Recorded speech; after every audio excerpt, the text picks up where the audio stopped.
വിശുദ്ധ യോഹന്നാൻ എഴുതിയ സുവിശേഷം 18 അധ്യായം. യേശുവിനെ ബന്ധിക്കുന്നു. ഇത് പറഞ്ഞ ശേഷം യേശു ശിഷ്യന്മാരോടുകൂടെ കെദ്രോൻ അരുവിയുടെ അക്കരെയെത്തി. അവിടെ ഒരു തോട്ടമുണ്ടായിരുന്നു. അവനും ശിഷ്യന്മാരും അതിൽ പ്രവേശിച്ചു. അവനെ ഒറ്റിക്കൊടുത്ത യൂദാസിനും ആ സ്ഥലം അറിയാമായിരുന്നു. കാരണം യേശു പലപ്പോഴും ശിഷ്യന്മാരോടുകൂടെ അവിടെ സമ്മേളിക്കാറുണ്ടായിരുന്നു. യൂദാസ് ഒരു ഗണം പടയാളികളെയും പുരോഹിത പ്രമുഖന്മാരുടെയും ഹരിസേയരുടെയും അടുക്കൽ നിന്ന് സേവകരെയും കൂട്ടി പന്തങ്ങളും വിളക്കുകളും ആയുധങ്ങളുമായി അവിടെ എത്തി. തനിക്ക് സംഭവിക്കാനിരിക്കുന്നതെല്ലാം അറിഞ്ഞിരുന്ന യേശു മുമ്പോട്ട് വന്ന് അവരോട് ചോദിച്ചു, നിങ്ങൾ ആരെയാണ് അന്വേഷിക്കുന്നത്? അവർ പറഞ്ഞു, നസ്രയന യേശുവിനെ. യേശു പറഞ്ഞു, അത് ഞാനാണ്. അവനെ ഒറ്റിക്കൊടുത്ത യൂദാസും അവരോടുകൂടെ ഉണ്ടായിരുന്നു. ഞാനാണ് എന്ന് അവൻ പറഞ്ഞപ്പോൾ അവർ പിൻവലിയുകയും നിലം പതിക്കുകയും ചെയ്തു. അവൻ വീണ്ടും ചോദിച്ചു, നിങ്ങൾ ആരെ അന്വേഷിക്കുന്നു? അവർ പറഞ്ഞു, നസ്രയന യേശുവിനെ. യേശു പ്രതിവചിച്ചു, ഞാനാണ് എന്ന് നിങ്ങളോട് പറഞ്ഞുവല്ലോ. നിങ്ങൾ എന്നെയാണ് അന്വേഷിക്കുന്നതെങ്കിൽ ഇവർ പോയിക്കൊള്ളട്ടെ. നീ എനിക്ക് തന്നവരിൽ ആരെയും ഞാൻ നഷ്ടപ്പെടുത്തിയില്ല എന്ന് അവൻ പറഞ്ഞ വചനം പൂർത്തിയാകാൻ വേണ്ടിയായിരുന്നു അത്. ശിമോൻ പത്രോസ് വാളൂരി പ്രധാന പുരോഹിതൻ്റെ ഭൃത്തിനെ വെട്ടി അവൻ്റെ വലത്ത് ചെവി ഛേദിച്ച് കളഞ്ഞു. ആ ഭൃത്തിൻ്റെ പേര് മൽക്കോസ് എന്നായിരുന്നു. യേശു പത്രോസിനോട് പറഞ്ഞു, വാൾ ഉറയിലിടുക. പിതാവ് എനിക്ക് നൽകിയ പാനപാത്രം ഞാൻ കുടിക്കേണ്ടയോ? പ്രധാന പുരോഹിതൻ്റെ മുമ്പിൽ. അപ്പോൾ പടയാളികളും അവരുടെ അധിപനും യഹൂദരുടെ സേവകരും കൂടി യേശുവിനെ പിടിച്ചു ബന്ധിച്ചു. അവർ അവനെ ആദ്യം അന്നാസിൻ്റെ അടുക്കലേക്ക് കൊണ്ടുപോയി. കാരണം അവൻ ആ വർഷത്തെ പ്രധാന പുരോഹിതനായ കയ്യാഫാസിൻ്റെ അമ്മായിയപ്പനായിരുന്നു. ജനങ്ങൾക്ക് വേണ്ടി ഒരാൾ മരിക്കുന്നത് യുക്തമാണെന്ന് യഹൂദരെ ഉപദേശിച്ചത് കയ്യാഫാസാണ്. പത്രോസ് തള്ളി പറയുന്നു. ശിമോൻ പത്രോസും മറ്റൊരു ശിഷ്യനും യേശുവിനെ അനുഗമിച്ചിരുന്നു. ആ ശിഷ്യനെ പ്രധാന ആചാര്യനും പരിചയമുണ്ടായിരുന്നതിനാൽ അവൻ യേശുവിനോടുകൂടെ പ്രധാന പുരോഹിതൻ്റെ കൊട്ടാരമുറ്റത്ത് പ്രവേശിച്ചു. പത്രോസ് ആകട്ടെ പുറത്ത് വാതിൽക്കൽ നിന്നു. അതിനാൽ പ്രധാന പുരോഹിതൻ്റെ പരിചയക്കാരനായ മറ്റേ ശിഷ്യൻ പുറത്ത് ചെന്ന് വാതിൽ കാവൽക്കാരിയോട് സംസാരിച്ച് പത്രോസിനെയും അകത്ത് പ്രവേശിപ്പിച്ചു.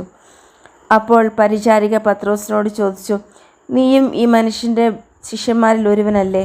അല്ല എന്ന് അവൻ പറഞ്ഞു. തണുപ്പായിരുന്നതിനാൽ ഭൃത്യരും സേവകരും തീ കായുകയായിരുന്നു. പത്രോസും അവരോടൊപ്പം തീ കാഞ്ഞുകൊണ്ടിരുന്നു. പ്രധാന പുരോഹിതൻ ചോദ്യം ചെയ്യുന്നു. പ്രധാന പുരോഹിതൻ യേശുവിനെ അവൻ്റെ ശിഷ്യരെയും പ്രബോധനത്തെയും കുറിച്ച് ചോദ്യം ചെയ്തു. യേശു മറുപടി പറഞ്ഞു, ഞാൻ പരസ്യമായിട്ടാണ് ലോകത്തോട് സംസാരിച്ചത്. എല്ലാ യഹൂദരും ഒരുമിച്ച് കൂടുന്ന സിനഗോഗിലും ദേവാലയത്തിലുമാണ് എപ്പോഴും ഞാൻ പഠിപ്പിച്ചിട്ടുള്ളത്. രഹസ്യമായി ഞാൻ ഒന്നും സംസാരിച്ചിട്ടില്ല. എന്നോട് ചോദിക്കുന്നത് എന്തിന്? ഞാൻ പറഞ്ഞത് എന്താണെന്ന് അത് കേട്ടവരോട് ചോദിക്കുക. ഞാൻ എന്താണ് പറഞ്ഞതെന്ന് അവർക്കറിയാം. അവരിത് പറഞ്ഞപ്പോൾ അടുത്തു നിന്നിരുന്ന സേവകന്മാരിൽ ഒരുവൻ, ഇങ്ങനെയാണോ പ്രധാന പുരോഹിതനോട് മറുപടി പറയുന്നത് എന്ന് ചോദിച്ചുകൊണ്ട് യേശുവിനെ അടിച്ചു. യേശു അവനോട് പറഞ്ഞു, ഞാൻ പറഞ്ഞത് തെറ്റാണെങ്കിൽ അത് തെളിയിക്കുക. ശരിയാണ് പറഞ്ഞതെങ്കിൽ എന്തിന് നീ എന്നെ അടിക്കുന്നു? അപ്പോൾ അന്നാസ് യേശുവിനെ ബന്ധിച്ചു കയ്യാഫാസിൻ്റെ അടുക്കലേക്ക് അയച്ചു. പത്രോസ് വീണ്ടും തള്ളി പറയുന്നു. ശിമോൻ പത്രോസ് തീ കാഞ്ഞുകൊണ്ട് നിൽക്കുകയായിരുന്നു. അപ്പോൾ അവർ അവനോട് ചോദിച്ചു, നീയും അവൻ്റെ ശിഷ്യന്മാരിൽ ഒരുവനല്ലേ? അല്ല എന്ന് അവൻ തള്ളി പറഞ്ഞു. പ്രധാന പുരോഹിതൻ്റെ ഭൃത്യരിൽ ഒരുവനും പത്രോസ് ചെവി ഛേദിച്ചവൻ്റെ ചാർച്ചക്കാരനുമായ ഒരുവൻ അവനോട് ചോദിച്ചു, ഞാൻ നിന്നെ അവനോടുകൂടെ തോട്ടത്തിൽ കണ്ടതല്ലേ? പത്രോസ് വീണ്ടും തള്ളി പറഞ്ഞു. ഉടനെ കോഴി കൂവി. പിലാത്തോസിൻ്റെ മുമ്പിൽ. യേശുവിനെ അവർ കയ്യാഫാസിന് അടുത്ത് നിന്ന് പ്രത്തോറിയത്തിലേക്ക് കൊണ്ടുപോയി. അപ്പോൾ പുലർച്ചെയായിരുന്നു. അശുദ്ധരാകാതെ പെസഹ ഭക്ഷിക്കേണ്ടതിനാൽ അവർ പ്രത്തോറിയത്തിൽ പ്രവേശിച്ചില്ല. അതിനാൽ പിലാത്തോസ് പുറത്ത് അവരുടെ അടുക്കൽ വന്ന് ചോദിച്ചു, ഈ മനുഷ്യനെതിരെ എന്ത് ആരോപണമാണ് നിങ്ങൾ കൊണ്ടുവരുന്നത്? അവർ പറഞ്ഞു, ഇവൻ തിന്മ പ്രവർത്തിക്കുന്നവനല്ലെങ്കിൽ ഞങ്ങൾ ഇവനെ നിനക്കേൽപ്പിച്ചു തരികയില്ലായിരുന്നു. പീലാത്തോസ് പറഞ്ഞു, നിങ്ങൾ തന്നെ അവനെ കൊണ്ടുപോയി നിങ്ങളുടെ നിയമം അനുസരിച്ച് വിധിച്ചുകൊള്ളുവിൻ. അപ്പോൾ യഹൂദർ പറഞ്ഞു, ആരെയും വധിക്കുന്നതിന് നിയമം ഞങ്ങളെ അനുവദിക്കുന്നില്ല. ഏത് വിധത്തിലുള്ള മരണമാണ് തനിക്ക് വരാനിരിക്കുന്നതെന്ന് സൂചിപ്പിച്ചുകൊണ്ട് യേശു പറഞ്ഞ വചനം പൂർത്തിയാകാനാണ് ഇത് സംഭവിച്ചത്. പീലാത്തോസ് വീണ്ടും പ്രത്തോറിയത്തിൽ പ്രവേശിച്ച് യേശുവിനെ വിളിച്ച് അവനോട് ചോദിച്ചു, നീ യഹൂദരുടെ രാജാവാണോ? യേശു പ്രതിവചിച്ചു, നീ ഇത് സ്വയമേവ പറയുന്നതോ അതോ മറ്റുള്ളവർ എന്നെപ്പറ്റി നിന്നോട് പറഞ്ഞതോ? പീലാത്തോസ് പറഞ്ഞു, ഞാൻ യഹൂദനല്ലല്ലോ, നിന്റെ ജനങ്ങളും പുരോഹിത പ്രമുഖന്മാരുമാണ് നിന്നെ എനിക്ക് ഏൽപ്പിച്ചു തന്നത്.